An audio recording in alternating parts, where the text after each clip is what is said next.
Call the meeting to order, and I would like to start by going around the table, including the audience. We'll start over there with you, Chris. Kristen Roth, school board rep. Phil Kinsler, I'm a new board member. I also serve on the trust funds and the library committee. Dina, I think everybody knows Everybody Dina. knows me. Hi. Rich? My name is Rich Brown. I live on the Orford Road. I am on the budget committee, alternate on the planning commission, trustee of the trust funds, and I'm a school crossing guard on Wednesday mornings. Thank you for your service. With a great hat. I'm Jennifer Boylston. I'm a veteran budget committee member. I don't know what else I kind of missed. Well, you were on school. I'm not a crossing guard. Perhaps only because I have to go to work. I often bring my best friend with me to budget committee meetings. She represents grade 6. Ah, she's getting really tall. She's getting Yeah. really tall. Yeah. Stacy Summerfield, new to the committee, not serving on other committees, so excited to be here. Dick Jones, I've been the chairman for I don't know how many years. And lived with Judy for I don't know how many years as a selectman, so. Tori, you know this? I was gonna say. See no evil, hear no evil. Judy Brotman, I'm the select board representative to the budget committee now. I was a regular budget committee member and a select board member in years past. So, And we have Kate Stokes online. online. I don't see anybody on Zoom yet. Kate think Stokes Kate- is there, see her name? She's Oh, she's newly She's a elected. new one too. Yeah. Okay, She's turning on her I audio. think she's putting her audio on. Yeah. okay. Let's do Welcome, that one. Kate. Can you hear us? She's not- muted. She's still. Yes, I can hear Yeah. you. Sorry, I was having trouble joining by computer, so I read it on my phone. Sorry. All right, Okay, thank you. Janet and Hi, I'm Mary Beth Berrios. I'm the new superintendent of the SAU 76. Welcome. And Thank I'm you. Janet Mitchell, I'm the coordinator of business services over at the school. Yay, welcome to you too. Thank you. We begin the year. Right. all right. Anybody need another introduction, or are we through with that phase? All right. I think we're good. All right, for some of you were here for the public hearing back in February before the town meeting. And we didn't have any subsequent meetings, so that you received the minutes of that meeting. For the old members, I think I will accept a motion to approve as submitted, and then a second. So move. Second.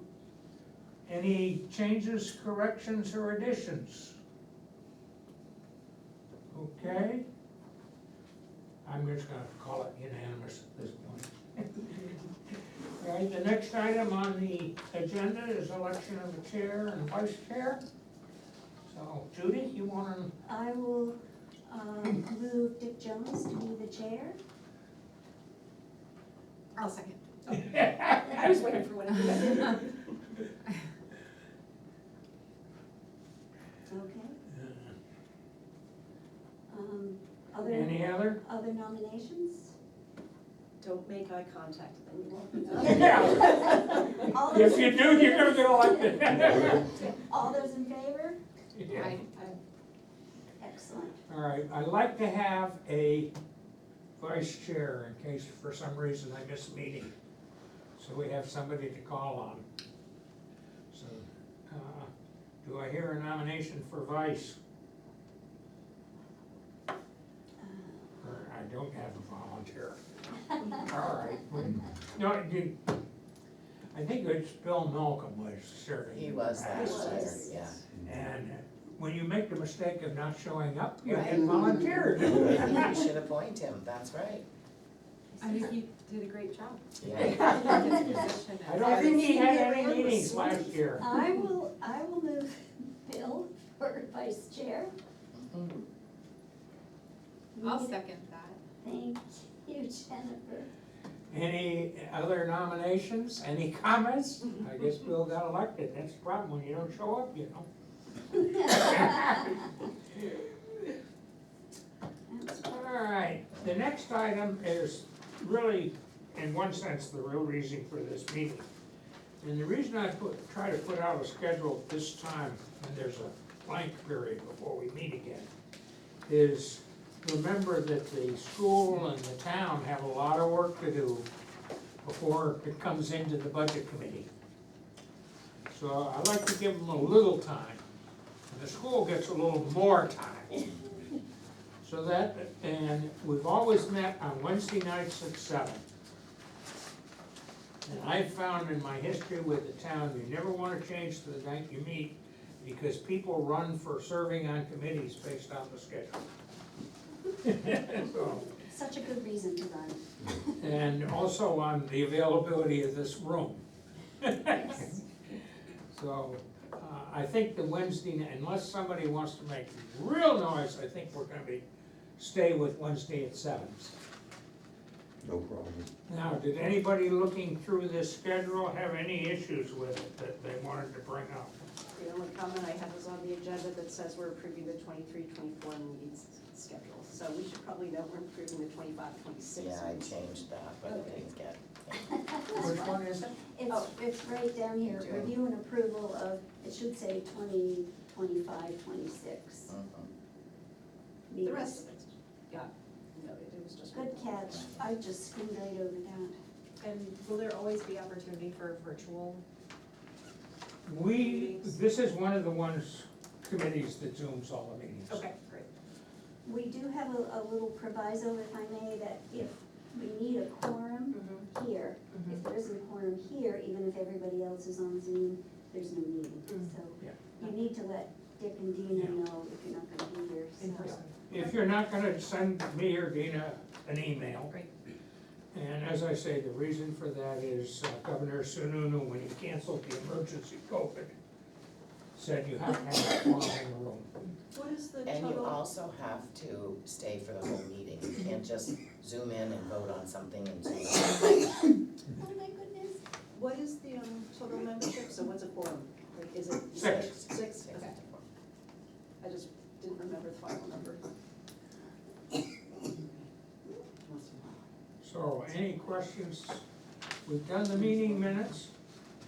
We've printed this, and I don't know what I will say about it is which department comes in where we remain somewhat flexible.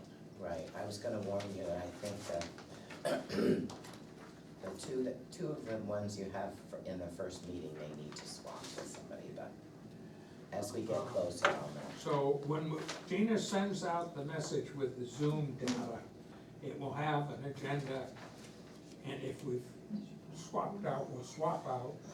We also have a couple of times where it's an if necessary meeting. And those are usually tied to things like if we get a petition warrant article that involves money, Okay, we have to have a public hearing on it. Can we take this? yeah. Or if we get behind, sometimes we haven't been able to get the school done. And since that's 2/3 of the budget, Oh, Dina, sorry.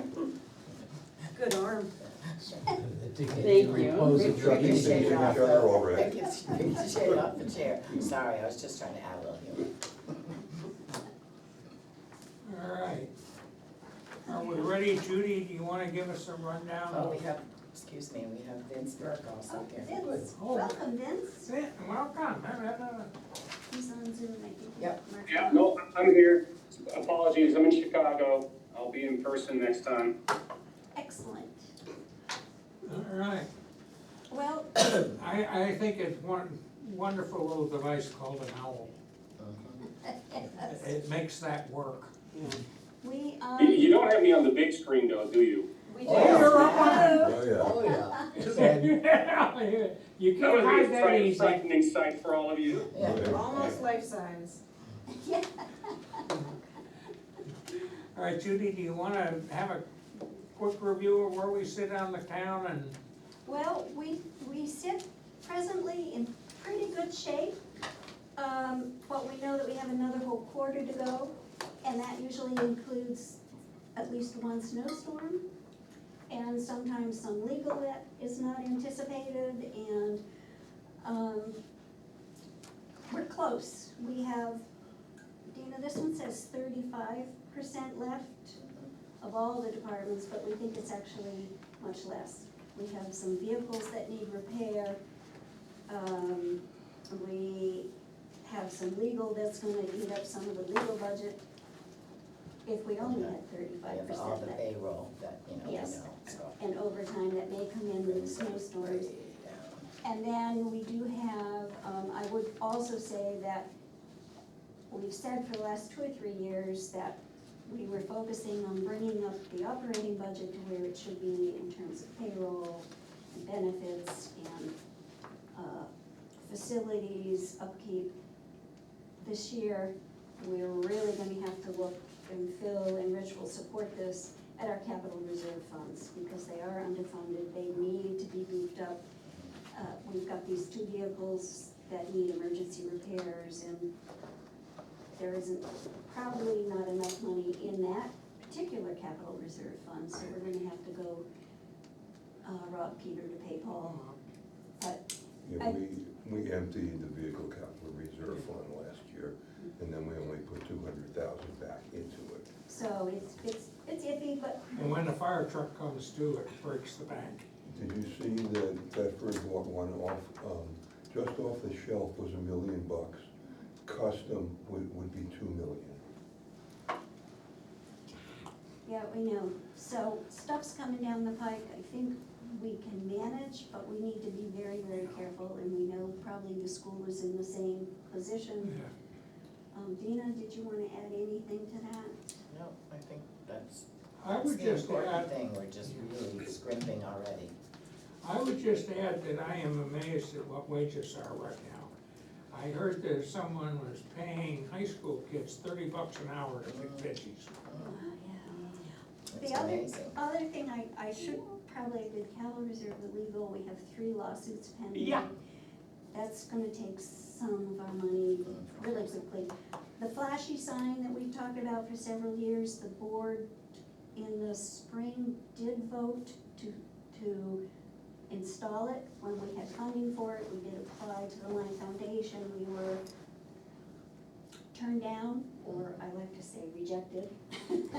But we are gonna look to see if we can squeak out enough from what might be left in this budget, or we'll go to town meeting to see about a vote. But otherwise, if we can find the funds, we will be putting it in. It's, we think, critical at the school to have that light there when people are crossing. And Dina's working hard to find somebody who's gonna paint the sidewalk that goes from the library across the road, over towards the school. Lots of people use that, not just the school and the library people, so it needs to be painted. You've gotta watch it, because once we went through this years ago, where it's a state road, and the state has specific No, requirements. they gave it to I- us. They They have, do have requirements, but they gave it to the But it's town. It's our now a responsibility. town's responsibility to paint the Right. crosswalks. Yes. Oh, Yeah, that's like the backside of the common, as I still call it. but that, now the town does own, but right. yeah, we don't own that part of Route 10, but we, And we weren't the only town, they told them all. yeah, all the towns now are responsible for their crossings on state roads. But you have to follow the regulations. You can't paint them yellow, you can't do Yeah, it's anything. another case of the state pushing things on the town to save money. So it would seem. Now I'm done. Yep. Any other things of interest for the selectmen, both where we are this year and things that you anticipate beyond looking again at wages and the capital reserve funds going into next year's budget? I'm not aware, we haven't really delved into it, the capital reserve funds we know. Of course, we will hear probably in another month what the, CPI is and the social security increase. It seems to be fluctuating. A couple months ago, it was 2.4, but I think it's gone up. I Yeah, don't know. 2.7 the last time I saw it, but anyway. Um, Depends on which I don't know CPI if we have you use. any- Right. Do we know, I don't think in the highway, the road agent hasn't really come up with a project for next year. There's several pending. Well, Well, he's, working on a list, and then he's going to be prioritizing, so Excellent. we should know, so. we always have the option with that of limiting the project to the block grant money. If worse comes to worse. Should be a very small project. And in today's world, it will not do 3/4 of a mile of pavement. Once upon a time it did. Yeah, Dick, I wonder, Judy, would you be able to provide an update on the amount of the TAN loan to date? I could by saying to Dina, Dina? who I asked to have that number ready tonight. we have, we've used 1.9 million of the TAN. So this is, just for other people, this is money that the town borrows in anticipation of tax revenue coming in, Mhm. 1st of December. Mhm. Sorry, TAN means tax anticipation note. And we borrowed 3.8 million, so we've used 1.9. For which last year, I think we paid what, close to $50,000 in We interest? paid 42 something, Yeah, 42 and some change. yeah. And we've, a couple of times, brought up the question of going to semi-annual tax billing. Yeah. And there's pros and cons to it. Right. And we never went that way because in a number of cases, the advocates of the cons were at least more vociferous. Interest rates were different too then, so it could be time to relook at it again. And when the interest rates are low, the TAN is obviously the way to go. But anyway, Okay. Well, and we also did, for those people who are new and not new, we did have a couple occasions when the interest rates were fairly low, and instead of paying out of our capital reserve for vehicles, we financed them, because it cheaper. was to our advantage, but I don't think that's the case right now. No. I haven't looked into what a loan is right now for a vehicle, but I'm pretty sure it's fairly high. Any further discussion about the town? All right, we have the two ladies from the church, the school. Not the church. Not the church. I started to say church. From the school, and I basically have two different things in the school. One is, we had the bond for a number of capital improvements. And some years when we had a lot of capital improvements, we had tours of the school showing off to people where the money went. And I haven't heard anything about that. I don't know whether everything got done or whether we still have some of those projects pending, and of course, it's yours, stage. Oh, there we go. So the project has been very successful.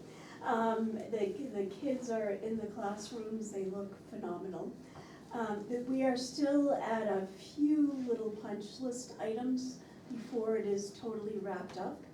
And we are fully anticipating that we will come within budget of what was put forth for the bond. So that is, it is going to land within that figure. And I love the idea of having the community have options to come in and see the building. And I can talk with our team and see what we could do to arrange something like that. So we don't have anything major left on it. Nothing major, we really are at the punch list stage, yeah. One question I had, as part of this HVAC, did we add air conditioning for the school No. or not? No, Because when we built this, we didn't put in AC, and it was a retrofit after the fact. So I'm a little worried when we spent a lot of money on the HVAC, that AC wasn't part of it, as it seems to be getting warmer toward May when this, it does get warm, that is for sure. Jim, do you wanna speak to that? Well, I was just gonna say that the heating system itself was so disjointed in the building because you had like 3 different areas and the controls, we didn't have controls over it, so the concentration was getting the heating system so that we had control over the whole building and having that automated, so somebody could do it from afar, or the building will automatically reduce heat at night and then come back up, because there were a lot of areas where the heat would just stay at 74 degrees no matter what time of day it was. And so the concentration was to reduce costs by being able to control the areas themselves. But adding air conditioning, I think, would have been a whole nother level to that project, because the heating system wasn't even functional. And we have a lot of very old, they call them univents in the building that have to be replaced. So that's another piece of it, just working on the heating itself is, we hadn't even thought about air conditioning. Does the new HVA system allow eventual addition of compressors for air conditioning? I mean, is it designed to be able to accommodate that? So that, I can't really speak to that, I don't have enough knowledge about the project itself or how the actual equipment works, so I'm sorry, I don't have that information. There was a discussion at one point, when I was on the facilities committee before I moved off, about whether we should include air conditioning and the level of cost. But the comment from Craig, who's our fantastic facilities director, was that the new system will help control humidity in the building, which will help a lot. And air circulation, And I air assume will be circulation, improved. yeah. And we don't have an asbestos issue anymore, I hope. Right, Yes, that is right. that has been resolved. So I think Jim said that we were 98% there. Final invoices in, we're well within the budget we had. And we've got enough in the money in the pot to pay everything. We were able to, because we completed we had a contingency plan for should we not be able to move kids in on time, and because we were able to move everybody in and school started on time, and the punch list was short enough, we've been able to let the builder's risk insurance expire at the end of August instead of the end of September. So that's a savings, which is good. Good work. Good news. Now, looking forward, it's probably not so much good news. Or do you wanna look backward first? All right, look back, backwards is how we All ended right, last year. we'll look backwards first before we look forward. So I just finished the DOE 25 a couple of days ago, and it's come back and been finalized. So for the end of the school year last year, we had $51,920 in restricted money, so that's restricted general fund money. And then we had $261,244 of unrestricted money. We had 2 warrant articles for $77,000 to transfer to trust, so that's gonna come out of the 261. And then we had open encumbrances, so open purchase orders of $90,448, which gives us an unassigned fund balance of $93,796 that will be applied to reduce taxes.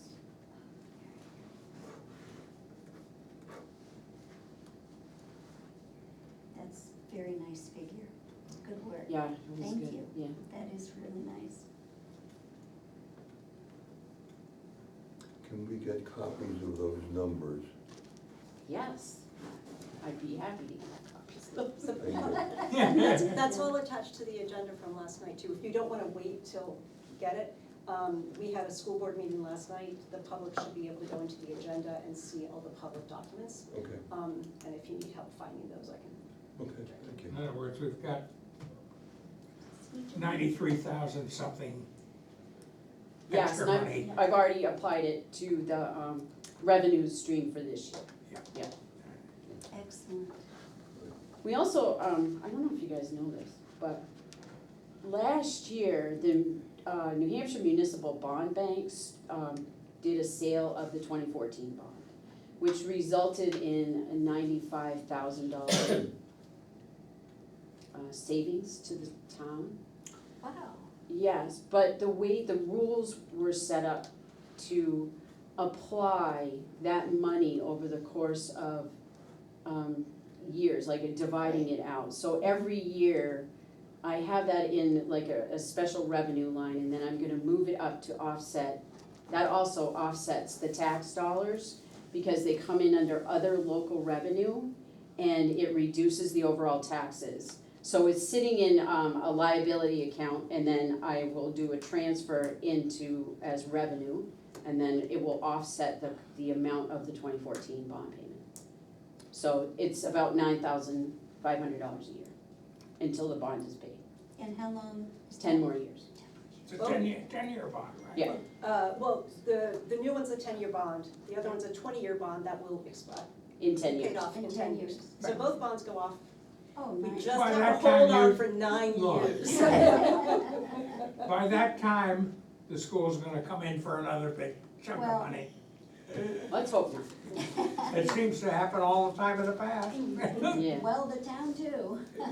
We've Yeah. got, I meant to look that up, Dina, and I didn't. What? We have a bond expiring this year, right? We retired one last year. Yes, the, fire, it's the highway garage last year, Right. the fire, I can't remember Fire whether truck. it's the house or the truck, I think it's the truck, It's a yeah. truck. And then the fire station is 27, Great. so we're getting close. We're Because getting we close. pulled the last Yeah, payment for close. the fire truck out of the trust Yeah. fund. We also paid off the roof loan early Oh, God. in June, so that removed that, so, from the schedule, so that was paid off in June, which saved. Well, we just did it early, so, It saved the interest for next year, because it would have been paid off next year. In other words, the end is in sight for everything but one 10-year bond. two, yeah, you have 10 years left over on one bond and 10 years on a new one. Oh, all right, Yeah. two. 2 10-years. Excellent. I don't think I'll have to worry about paying those off, but anyway. All right, That sounds encouraging. all right, one of the, I think we've bounced around discussion of goals for town and school budgets. We haven't worded it as goals. We've just discussed some of what we think is coming down the pipe. And do people have anything they wanna say in terms of goals that we should go into this budget process with? I mean, the simple one of no increase in taxes, it's easy to say and impossible to meet. So, does anybody have anything that they wanna discuss about goals and objectives?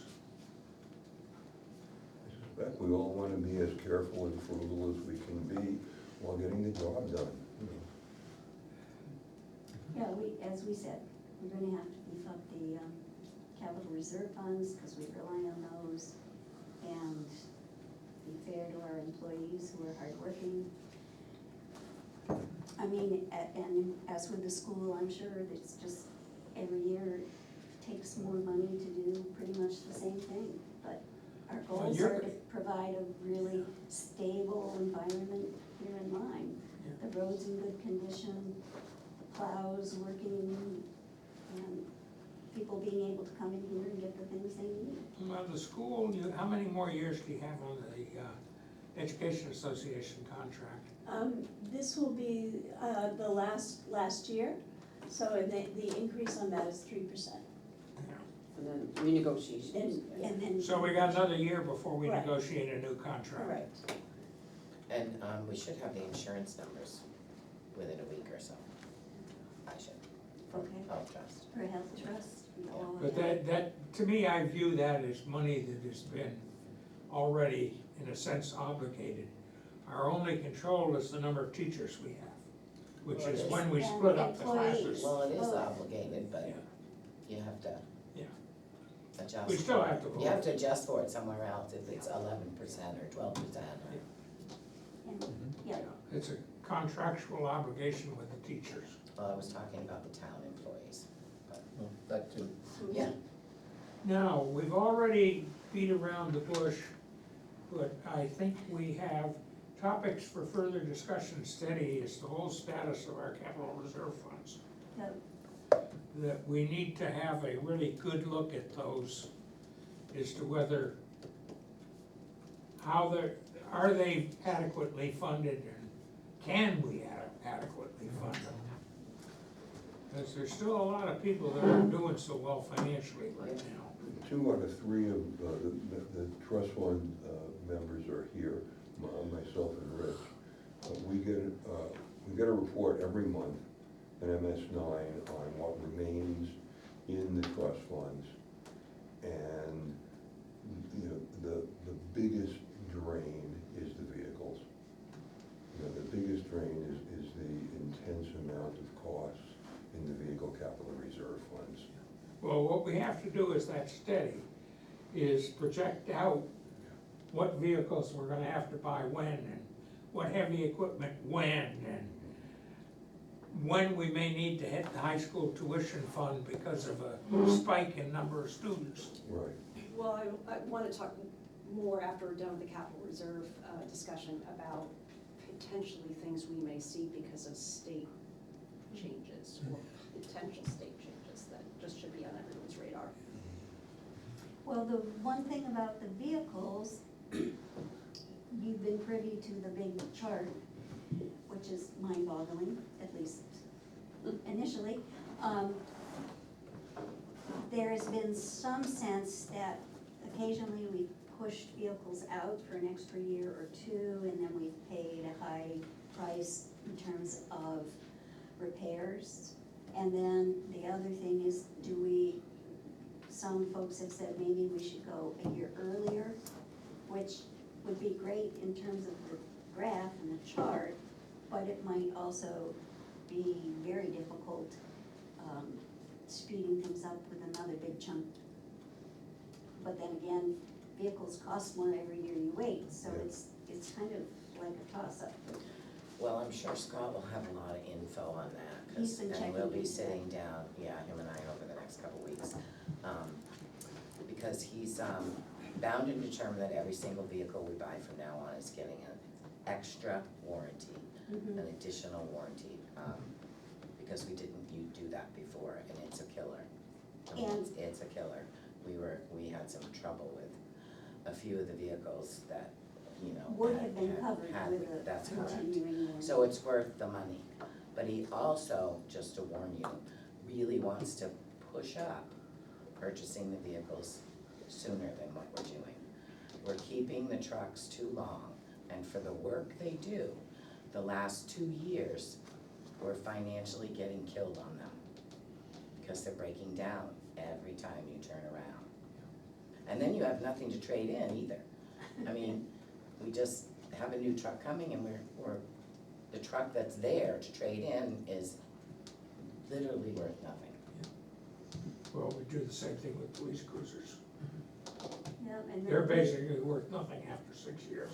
that'll be the next request. And the, Well, and the maintenance highway truck can't be a 6-year truck either, because you're plowing a lot of Oh, yeah. parking lots and beating on it and all that, that's What are we just jam looking at in repairs for police vehicles? We're looking- $6,500 or something? We're looking at an $8,500 repair for the police Yeah. cruiser and a $6,500 repair for the 250 plow truck. Yeah, Yep, so it's, so you know, you're $13,000-$14,000 in there Yeah. already.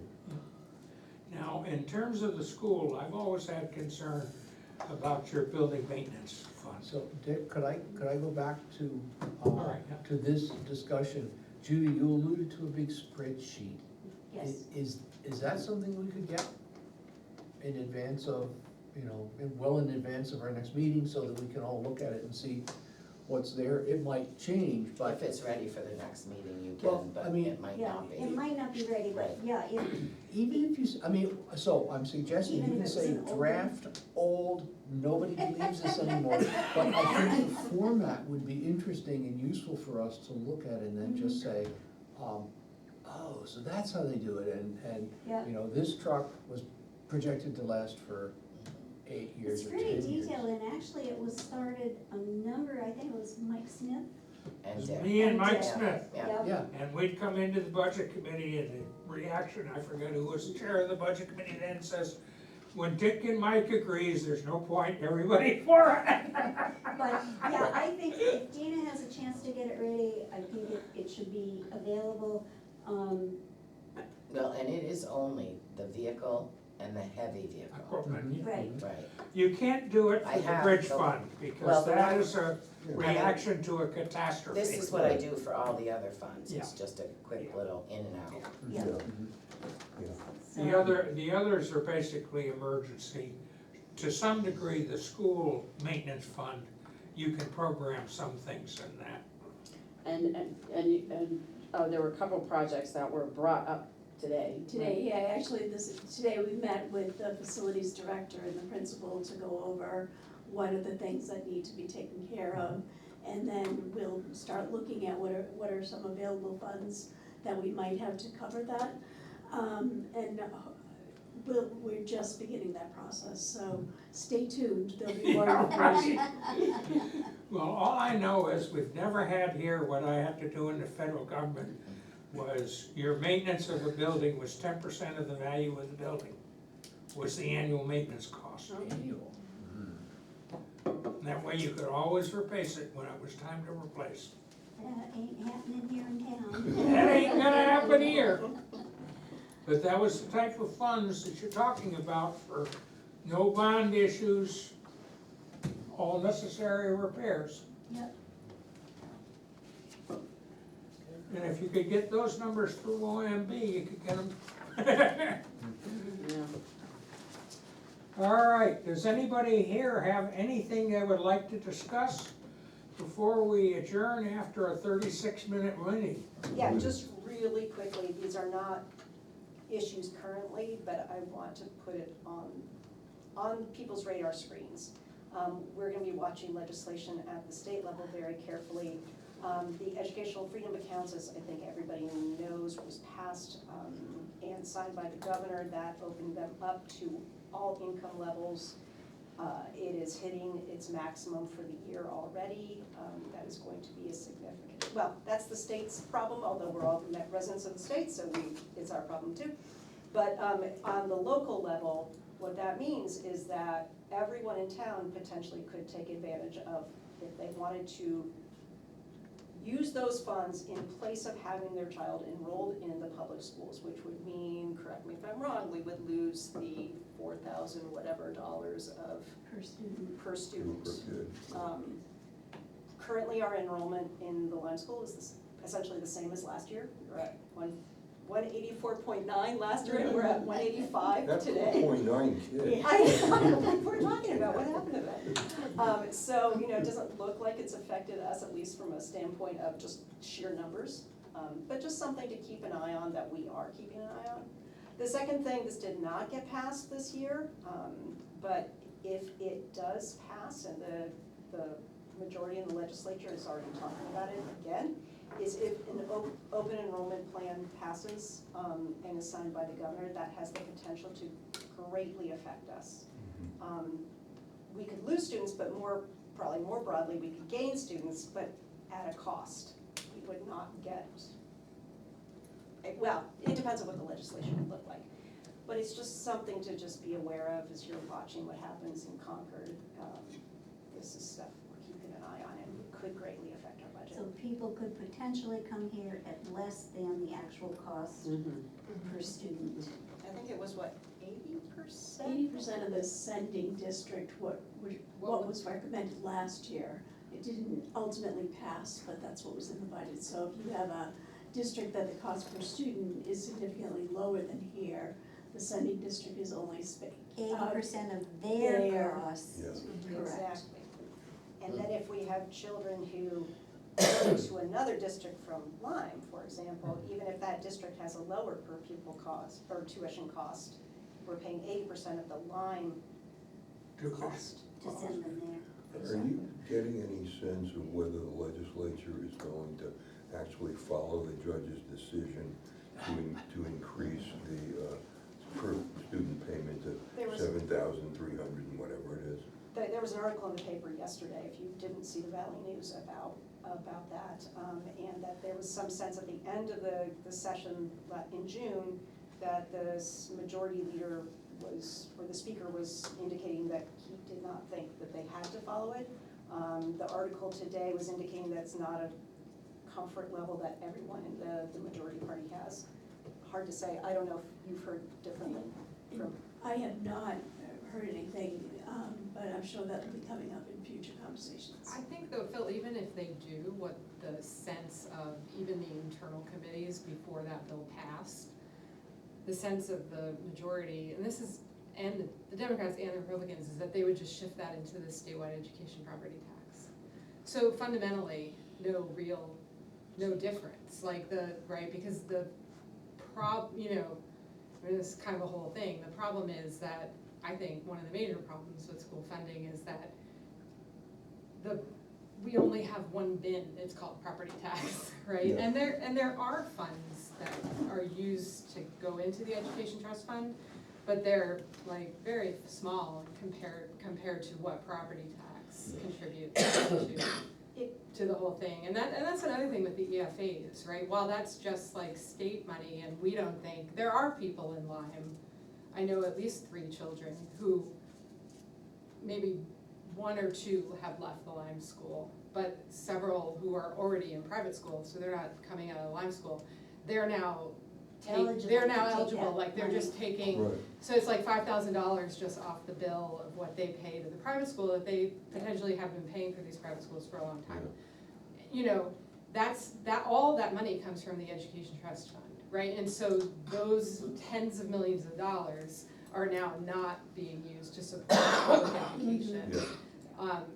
None of those funds, presumably, right, are coming from property tax necessarily.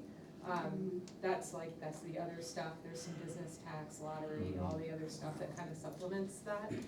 But I mean, it's a problem, and that's not, it doesn't seem like that's getting any better, right? I mean, I would call it a real attack on public education, Yeah. which I think is Yeah. happening nationally. But there are certain groups that like to use New Hampshire as as sort of a testing ground here, right? Yeah. There's 100 members of the New Hampshire legislature that are part of that freedom, whatever it is called. Yeah, the Free Staters, including Jason Osborne, right? Yes, And he's exactly. one of the most vocal people who has basically said, it doesn't matter that a Supreme Court judge in New Hampshire tells the legislature you need to start funding Right. education adequately. It just doesn't. And there's no, I don't know, I guess everything these days is open to interpretation, and I don't think there is truth really anymore. It's how people are gonna spin stuff, and it's not going to get any better, right? So, yeah, but. I have one concern going back to this, being able to pull your kid out of, let's say, Orford School, put them in Lyme School. Does Lyme have the ability to say, no, we have no room? So the procedures are very unclear. They were unclear in the legislation. I think that was a major reason why it didn't pass, is that no one knew how to really interpret the law. So what is happening right now, I can tell you from the Superintendent's Association, is that they are working with state legislators to say, if you're going to do this, these are the aspects that we need clarity on. And right now, that is an open question, right? Is there going to be local control in which a district can decide, are we going to participate in open enrollment? That means that we will send students out if they wanna go, and we will accept students. Or is the state going to tell us that everyone is required to be a sending and receiving school? And that is not clear at this point. Well, one reason that's a concern with us with small classes is it's a step function. And one kid can push you into splitting a class or combining a split class. Yes. So that one or 2 kids at a particular grade level can have a big impact on the budgeting. So to give you a sense of what some of the problems with the legislation that was proposed, the proposed legislation stated that the district would set, or the principal or superintendent, I'm not sure who the authority was supposed to be, would set the capacity for the school, not per class, per school.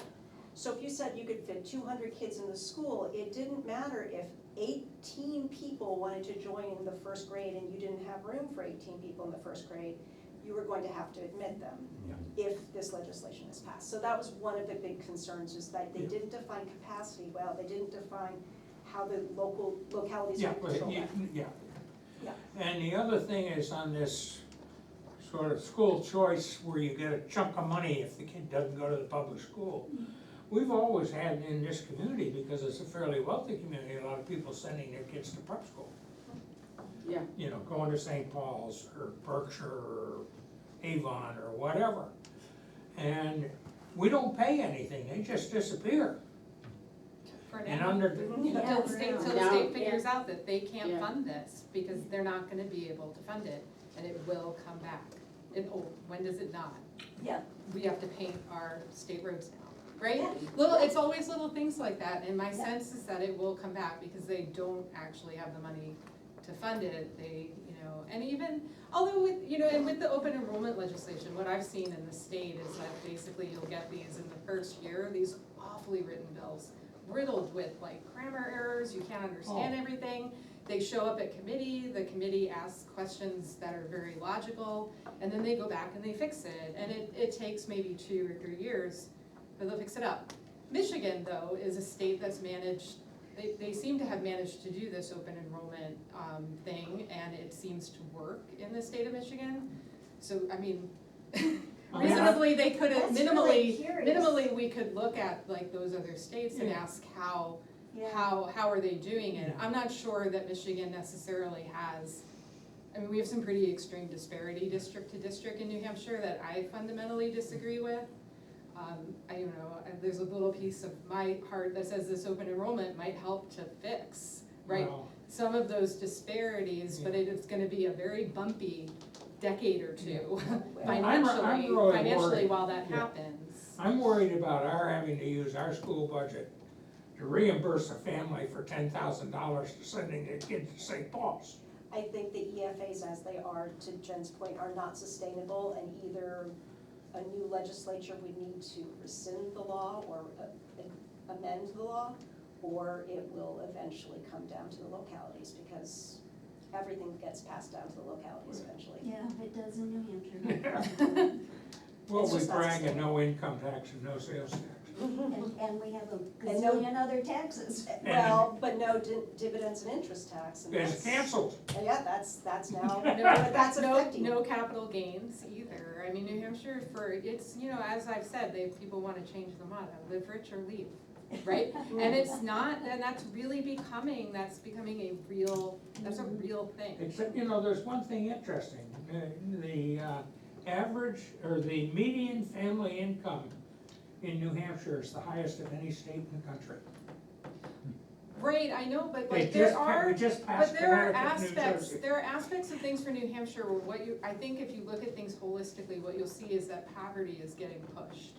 We don't have any social services, so now Vermont, Maine, and Massachusetts are really making Picking up, up our are making poverty. up our difference because people are resourceful. Sure. They're trying to survive and they're trying to keep their kids insured, and New Hampshire's just not, and so that median income, while the median is a better statistic than the average Well, to this is, help, median. like, get rid of the anomalies, that's what you're seeing, and a lot of that money is Massachusetts income, It's, right? it's Massachusetts payrolls. Like, and it's New not Hampshire even was. really New Hampshire's economy that's support, not every case, I mean, we're lucky in the Upper Valley, we have Dartmouth, DHMC, Yeah. I have a very good employer. It's a unique, and even if you look at the map of New Hampshire, you'll see the Upper Valley Oh, yeah. light up We like live in a the Christmas Dartmouth tree. bubble. Yeah, Yeah. absolutely. Well, I mean, I remember one time going to a meeting in Lebanon, and Lebanon had the lowest unemployment rate of any Bureau of Labor Statistics area in the entire US. It has more jobs than population for the city of Lebanon. That's a pretty unique situation. Anyway, we're extending too much in this bullshit, I think. But, I mean, though to make the point, I mean, I think that we could, I didn't go to Concord at all last year, and I had to step off the board of the funding fairness, the school funding things that I was doing, because I just got maxed out on time. But I'm starting to kind of get more involved in, so this is maybe a little off the subject, but NHFPI is having a conference on the about 24th, it's a Friday in October, I can check the date. It's not about school funding though, but it's focused on housing. housing issues and how housing issues are, you know, impacting prices, and also how, you know, some of the reasons, really to kind of, my hope is that there'll be some real discussion about some of the systemic reasons why some towns aren't, you know, aren't building housing. A lot of this is fear of what would happen to school costs, right? And the fact that we don't have a holistic, really statewide funding source. But, you know, but there are things that, you know, that we can do, people in the community go testifying before the education committee is kind of almost like so many people show up now.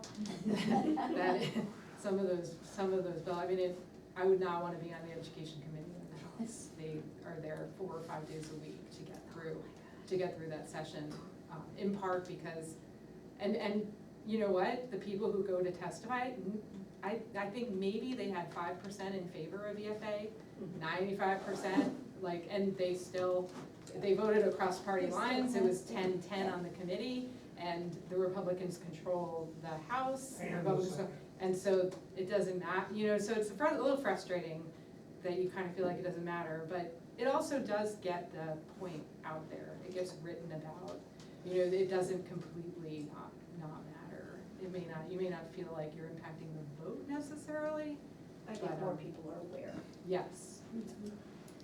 Well, all I can do is I just wanna summarize all of this is, when you lose an election, that's what happens.